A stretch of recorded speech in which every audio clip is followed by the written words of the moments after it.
Син татарша сөйлешесіңме? Челны присоединились ко всемирной акции «Татарша диктант». В ней приняли участие студенты, школьники, работники организаций и предприятия, а также сотрудники исполнительного комитета. Вместе с ними свой уровень знаний татарского языка оценила и моя коллега Лилия Гатина. На часах 11:00, но вместо рабочих совещаний сегодня у сотрудников исполнительного комитета «Татарша диктант». В мероприятии приняли участие работники разных сфер. Я каждый год участвую в диктанте, и у меня оценки 5, потому что я не забыла школьные уроки.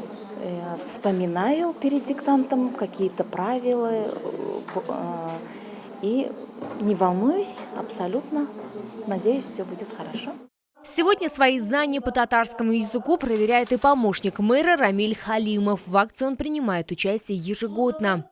Я считаю, это очень важно для того, чтобы выразить отношение к татарскому языку. И считаю своим долгом каждый раз принимать участие. Зачитывала текст директор лицея-интерната номер 84 имени Галия Кыша Фердуса Аюпова. Участники написали отрывок из произведения известного татарского писателя Шарифа Камала «Матур Туганда». Это наш классик. Роман написался в 1925 году, но несмотря на это, текст не трудный. Я думаю, все участники этой акции напишут все хорошо и вспомнят наших классиков. Акция проходит по всему миру. В Набережных Челнах татарский диктант написали около 20 000 человек. Результаты будут известны в течение месяца на сайте «Татарша диктант». Лилия Гатина, Сергей Бильданов. Новости Набережные Челны.